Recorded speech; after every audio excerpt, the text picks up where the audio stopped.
Ça ne va pas. Ça ne va pas, hein. Ça ne va pas. Ce que je vois ne m'encourage pas. Li may gis neexuma. Li may gis metti na ma trop. Jeunes yi ni ngeen leen di bàyyee.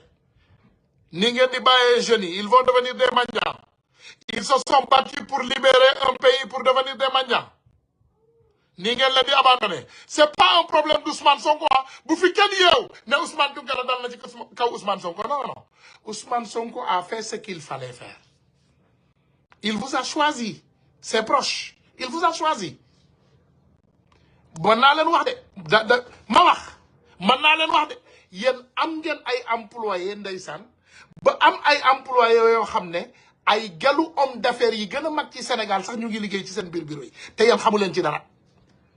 nitu Macky Sall yi ñoom ñëpp ñu ngi ci seen biir bureau yi vous ne savez pas ci seen biir bureau yi ministre bu ma ci woo ci suuf ma wax la kan la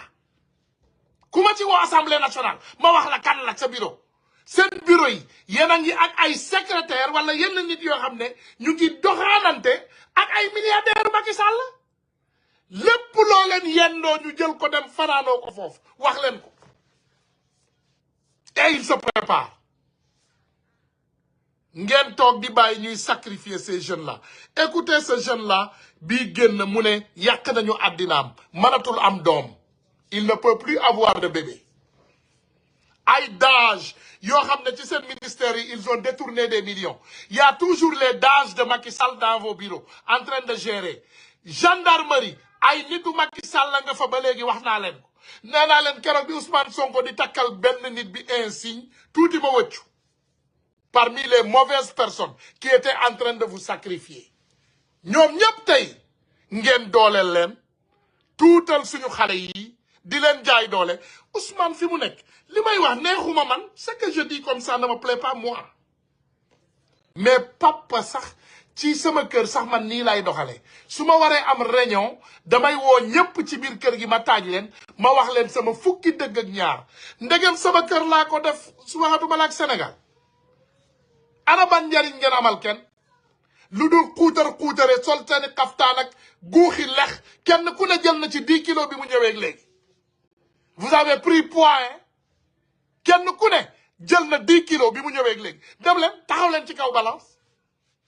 seen xel dal na mais où sont les jeunes ils souffrent toujours Azoura bu jëlul téléphone am bi daw wax dara ku waxul scandale sax kenn dootu la faale il faut nga def toj pour nit ñi sax faale la ne la waaw bàyyil bul def toj tegal ci suuf waaw grand tegal ci suuf lépp baax na voilà on va régler arrêtez avec ça travaillons pour ce peuple bu ma génnaatee nag dinaa toj dëkk bi man wax naa leen nee naa leen man mën naa yëngal Sénégal à tout moment mën naa yëngal Sénégal bu ma génnaatee dinaa yëngal dëkk bi bu ma génnaatee je vais secouer la République su ma leen ko waxee rek gëm leen à partir de maintenant désormais man benn carte la am te Ousmane Sonko laa koy sànnil Bassirou Diomaye Diakhar Faye laa ko sànnil 2024 parce que Ousmane Sonko n'était pas candidat mais en 2029 incha allahu rabbi on le fera candidat et moi je vais voter pour lui man moom laay voter parce que lii ma gis nii ça ne va pas ça fait mal xale yëpp a ngi dema xale yëpp a ngi gàddaay récupération politique bi ngeen gis tey est-ce que mas ngeen ko gis xool leen tey ay opposants yu jóge fële ay nit yoo xam ne tekki wuñu dara ci Sénégal teg seen ay koppati seen diggu bopp yi daagare ba justice ne ñoom dañu ñëw soutenir Azoura Fall ngeen defee ne ñooñu Azoura Fall la ñëw supporté déedéet récupération politique la ñuy def c'est de la récupération politique xam nañu ne xale yi mer nañu xam nañu ne xol yëpp yéeg nañu fi mu ne léegi ñuy récupérer xam nga man ñaata nit ñoo may woo par jour jàppale ma grand man de fii laay laaj man de réew mi laa bëgg man de boo ma jàppalee du mel ni ñële danga may wax rek ñaata nga soxla je mets l'argent sur la table on travaille ensemble lii lañ may wax man chaque jour on me fait des offres chaque jour ñu defal ma offre boo leen ma gëmul man nag lépp lu xew damay garder ay photos man lépp j'ai les photos comme preuve j'ai les conversations yëpp mi ngi ma yor ay nit approché ñu bis bu ne waaw jàppale ma xam nga sa ñii duñu dem jàppale ma man du ma def ni ñoom je vais investir man dinaa def jox la loo leen bëgg ñu teg ci sur la table on est en train de se ruiner nous-mêmes. Lii du rupture déedéet monsieur le premier ministre man xam naa la te xam naa sa doole te xam naa sa capacité man xam naa sa capacité de I know your capacity and I know you can change things very quickly.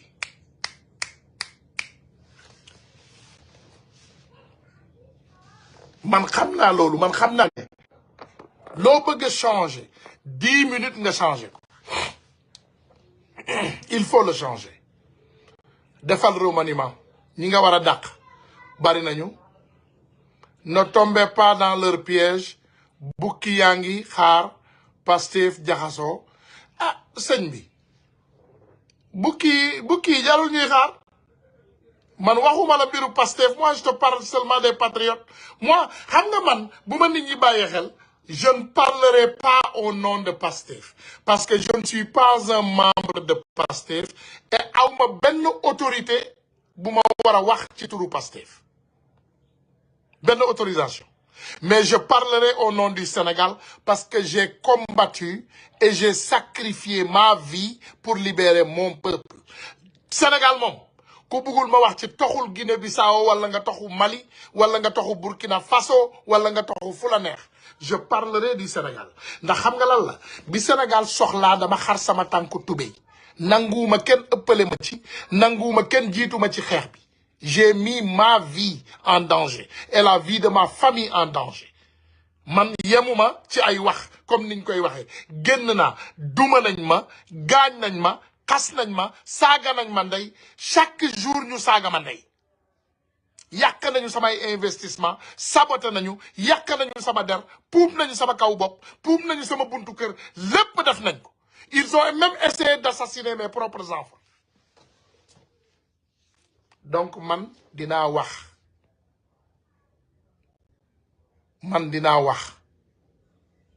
voilà dinaa wax de man duma wax benn jeune mu quitté Pastef am na ñuy profito nag man waxuma kenn mu quitté rester plus solide soudé ensemble parce que nag dafa mel ni ñu ngi ci avion jeunes yi yéen lay waxal de dañu nekk ci biir avion et y a de la turbulence dans le ciel dafa am turbulence mais on va le régler Ousmane borom xam-xam la mi ngi nelaw mi ngi gént mi ngi seetaan il va tout régler Ousmane is going to take care of this Mr. Prime Minister, we trust in you. We believe in you. Gëm nañ la de. Billahi wallahi tallahi lazim gëm nañ la. Te xam nañu ne man ngaa régler la situation très rapidement. Man li may wax yëpp dama ko gëm te ragaluma ci tarfatal ay ni. Te boo ma laajaatoon suba ma ñëw répété waat lépp. Kenn contrôlé wu ma. Je suis libre comme l'oiseau qui vole dans le ciel. Kenn contrôlé wu ma. lu ma neex laay wax saa yu ma neexee ak saa yu ma neexal kenn mënu ci dara voilà dama ne bu leen seetaan Macky Sall il est en train de nous brûler le pays à distance jàpp leen ko ñuus ko ci biir kaso bi mook doom ji ñuus leen ci biir kaso bi ak ñi ànd ak moom ngeen tëj leen ci biir kaso bi rap gouverneur day ànd ak caay-caay de waaye xale bii moo yaru kii moo baax ils sont en train de nous détruire monsieur le président ils s'amusent avec ta tête ñu ngi lay foye ñu ngi lay nax ñu ngi lay kawte boo waxee rek ñu ne la Diomaye moo yaru waaw parce que ñu ngi lay utiliser waaw Diomaye moo yaru of course parce que Diomaye ngeen mën a dox ci boppam tu sais combien de personnes m'ont appelé waaw ñun dañoo bëgg a gis pro mënuñu koo gis nga ne leen Diomaye nag Diomaye moom gis naa ko président ñu ne Ousmane Sonko moom jafe na de kenn du ko gis kenn mënu koo jege parce que Ousmane xam na leen Diomaye ndeysaan dafa yaru moom xamul ne yorul réew banditisme moo ko yor monsieur le président réew caay-caay moo ko yor délinquance moo yor réew nit ku normal ku jub ku yaru ku ne tekk mënta yor réew kooku daara nga ko war a jox mu dem yori daara bi lijjanti ko mais réew caay-caay moo ko yor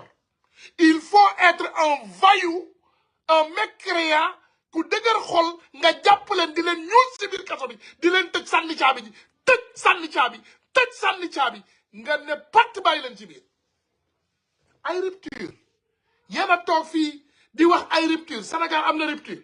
kii rey sa ndey rey sa baay rey say doom rey sa waa kër nga ne Sénégal am na rupture jarul tëj voilà nañu bàyyi justice bi ñu ngi liggéeyaa amul benn rupture am na rupture y a aucune rupture dans ce pays amul benn rupture d'accord beaucoup de choses ont changé les détournements de deniers publics yéen a ngi koy régler mais règlement bi dafa bari yoon yoo xam ne da ngeen ko war a régler et le président Ousmane Sonko est fatigué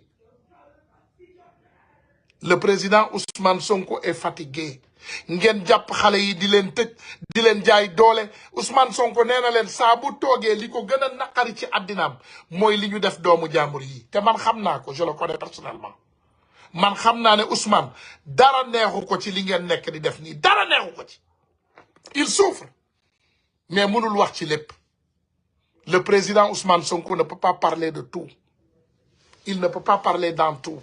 waaye le président Bassirou Diomaye Diakhar Faye changel sa comportement te nga dëgëral sa comportement commencel ñangal di dóor ay noir fumé del dóor ay noir fumé sama waay ngay tëj di bandi yi ci kaso bi del tëj sol ay noir fumé voilà solal ay costume yu frotté ngay waaxu man kinaa bi doy naa tu es le plus beau président de l'Afrique le plus gentil waaw mais dañu bëgg nga sadique tu es trop gentil il faut devenir sadique del dool ay noir fumé nga bonde nga def ni Donald Trump jékki-jékki rek daf yi waxi dof commencé jàpp ñëpp déporté commencé jàpp ñëpp di tëj léegi Sénégal changé le Sénégal va changer dooral say noir fumé nga ñàngal nga bàyyi taar sa karaw bi mi ngi liis yaa ngi rafet yaa ngi leer pourquoi tu dois être froissé et vraiment sadique da nga solal chemise bul sol costume solal chemise wagas bray nga téléphoné say tëj leen diw jëli leen ko diw deful dàq ko mais attends c'est quoi ça monsieur le président dooral ay noir fumé baax nga lool man bañu ma la de mais tu es trop gentil pour gérer un pays comme le Sénégal. Le Sénégal est un pays de délinquants et de voyous. Donc, il faut enlever le costume et enlever le kaftan et mettre des chemises noires pour mu bañ a tilim. Nga door ay noir fumé, nga sadik. Xoolal sama waajale moom buy dox du sourire, du ree, day frax sama joolaa bi. Moom il est sérieux dans ce qu'il fait, il ne blague pas. da ngay sadique monsieur le président da ngay sadique non da ngay sadique du ma def ndànk pourquoi si gentil da ngay sadique monsieur le président bu ñu gentil woon billahi doo leen jot ci nguur mi de ñun dañu sadikoon sadik boo xam ne nee naa la Macky Sall à un moment donné famille mi dañu doon woo di jooy ñu ne vraiment oui vraiment Tunkara bàyyi leen vraiment bàyyi leen teg leen ci suuf ah waaye président Macky Sall sama diggante ak yàlla ak yonente bi li may mu wax billahi wallahi timis moo jot bu fekkee li may wax yàlla naa lakk yowmal xiyam en appel vidéo mu ne ma waaw mais nag Tunkara nag def ci glace sotti ci glace waaye defal seralal nag bàyyil mu sedd Tunkara nag bàyyil mu sedd nag yow tamit ñoom loolu rek lañ ma doon wax parce que man damay reetaan wala ma sourire ak yow nii bu subaa ma Dakar la Dakar boo xam ne waa Farafeñe dañ koy sentir mais arrêtez avec ça tu es trop gentil dans un pays lâche des tueurs des assassins des voleurs des criminels tu es gentil monsieur le président tu es trop gentil ay Maïmouna Ndour Faye ñooñu fan nga leen war a recevoir pourquoi vous devez recevoir ces imbéciles là ay Maïmouna Ndour Faye monsieur le président kooku waruloo koo may fu mu waxee Maïmouna Ndour Faye c'est la télévision Mille Collines Seneweb télévision Mille Collines Télé Bougane télévision Mille Collines ma ne la bandi yi délinquants yi bari nañu ci mim réew monsieur le président sois vraiment rigoureux dóoral ci kaw table bi sur la table man dama syndicat nitu Macky Sall yi xam nañ ko demal nga xool kuluna yi bu ñuy kuluna yi dañ ma mere ah moi ils sont pas gentils avec moi ils sont vraiment lâches avec moi parce que mayuma leen dara. Monsieur le Président, tu as notre soutien yow li nga xamul mooy ñun ñoo ëpp doole ci Afrique nous on n'est plus puissant en Afrique li ñu def ci histoire Afrique musul am ça n'a jamais existé dans l'histoire de l'Afrique man fii ma toog nii Guinéens yi sax bu ma leen attaqué dañuy trembler Maliens yi bu ma leen attaqué ñu trembler Burkinabé yi bu ma leen attaqué kañuma ci ñii ngay xeexal les kuluna lak sama genn wàllu journée xajul ci ñoom. Tu as notre soutien mais vraiment xale yi protéger nos jeunes Azoura n'a qu'à rentrer chez lui suñu yoon nekkul ci jëlal décret dàqal ministre de la justice nga dàq procureur dàqaleen ñoom ñëpp ci xaj nga indi say nit teg fa mais jël leen Waly Diouf Bodian jox leen ko maanaam ministre de la justice jël leen gars yu sadiki xool leen ñi dëgër xol ah ñi nga xam ne vraiment ñii xam nga ne mën nañu lekk muus bu ñu toggul yàpp bu ñu toggul nga jox leen mbir mi donc il faut les donner am nañu dul sourire là-bas au Sénégal il y a des personnes qui ont des cœurs durs ñooñu ngay xool place yi gën a dëgër yi gën a takkaar naase nga jox leen ko du ma jël nag téléphone kenn du ma déglu audio wu kenn jarul ngeen di sonal seen bopp di ma woo waaw grand tegal ci suuf damay sadik rek bu ma génnee tey nii du sadik naa suba bu ma génnee ma ñëw lakk daay bi du ma jël kenn du ma déglu kenn donc ne perdez pas votre temps ku bëgg a xalaatoon yónnee message gardel sa message ku xalaatoon def appel gardel sa appel dama jëlul kenn du ma déglu kenn parce que damay préparer ay bombe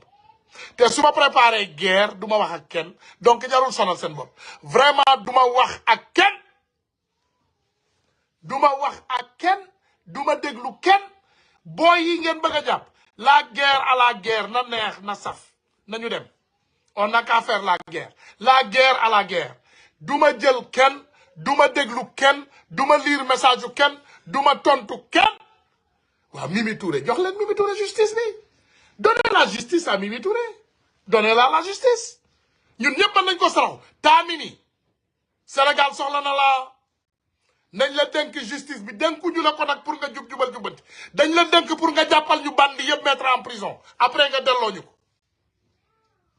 prends tous les délinquants tu les mets en prison après tu nous retournes la justice ñu jox ko xale il faut reprendre les choses nañu nanguwaat mbir yi tegaat ko ci yoon loolu mooy dëgg voilà tous les anciens là anciens monsieur le président dàqal màgget yi nekk foofu yëpp renvoyé voilà sama yaay laak sama tante laak mooy ministre bii laak ministre il travaille pas il faut les renvoyer dàqaleen ñoom ñëpp voilà xoolal ku yagare jëlal balance nga teg ku jël poids nga dàq parce que kuy misère kuy liggéey warta jël poids ku jël poids dàqal ku jël poids dàqal ku jël poids dàqal yéen ngeen waroon maigrir di souffrir di misère lex yi di génn xaftaan yi di melax mbaxane yi di melax ngeen dangare ku nekk wagare xale yi liggéeyuñu xale yi ñëw di leen filmer nekk ay manjaan xale bu jóg rek yor caméra am diwa ngi ni diwa mais loolu suñu géwél yi ñoo ko daan def lii suñu géwél yi ñoo daan def loolu mais attends diwa ngi ni rafet na de mashallah ministre nangam toj na fi waay mashallah DG yàq nga fi de mashallah vraiment DG sa parfum bi xeeñ na du n'importe quoi c'est des mendiants ça loolu yoru réew xanaa ci ngénte la ñuy jëm maa ngi dégg ñu bari ñu naan fësal leen amul problème mën nañu fësal mais fay leen vous les entraînez ngeen fay leen ñu am salaire ñu fësal gratuitement yow ñu lay promouvoir yow ngay gën a takk di dem moo tax man gisu leen ma ci imbécilité yooyu de man pare naa ci yooyu de man fësaluma dara laa wax fësaluma kenn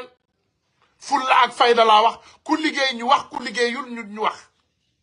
ku liggéey dinaa la wax ku liggéey liggéey baax wallahi billahi je serai le premier à te dire que tu es le meilleur mais ku liggéeyul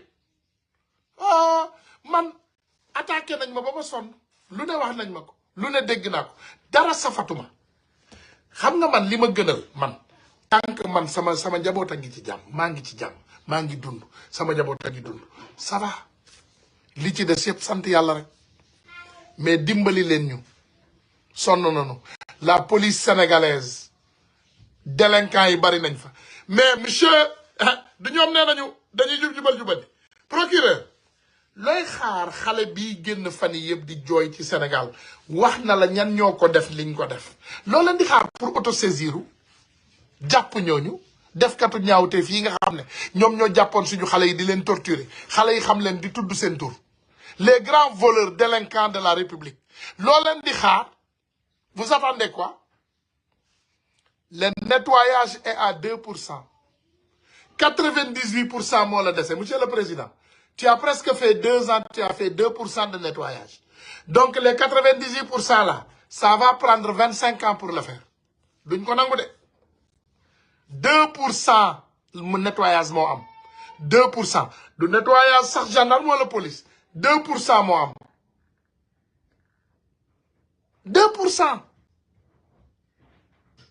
2% nettoyage dans 2 ans mais kañ la ñuy pare justice bi jël leen ko ngeen tax ko ci ay loxo yu baax procureur bi ngeen delloo ko foofu ci Thièsam boobu ak jàmm ak salaam ndax Macky Sall moo ko fa tegaloon pour mu jàppal ko Cheikh Béthio man biñ ko tànnee dama dem xooli parcours am ma ne indi nañu sàngoor de kii nitu Macky Sall la woon kam jubu leen jubalu leen jubbantiwu leen dara justice bi laa wax nag waxuma sama waaju baax ji sama joolaa beeg sama président waxuma loolu président moom dafa gentil trop loolooy problème am joolaa bi moom it vraiment day bëgg a def waaye day bañ gars yi ne voilà bàyyiwul président mu def liggéeyam donc monsieur le président defal liggéey bi waaye et protéger ces jeunes gis nga jeunes yii suba dinaa ñëwaat de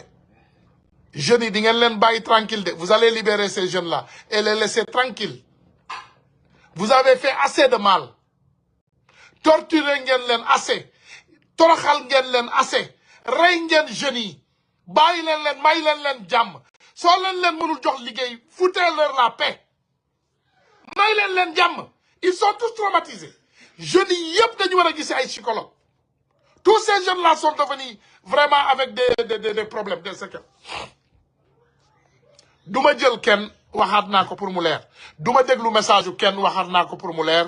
te awma benn compte à rendre à qui que ce soit te suba dinaa ñëwaat te bu ma ñëwee lu gën a garaaw tey lay def waa asalaamaaleykum wa rahmatulah wa barakatu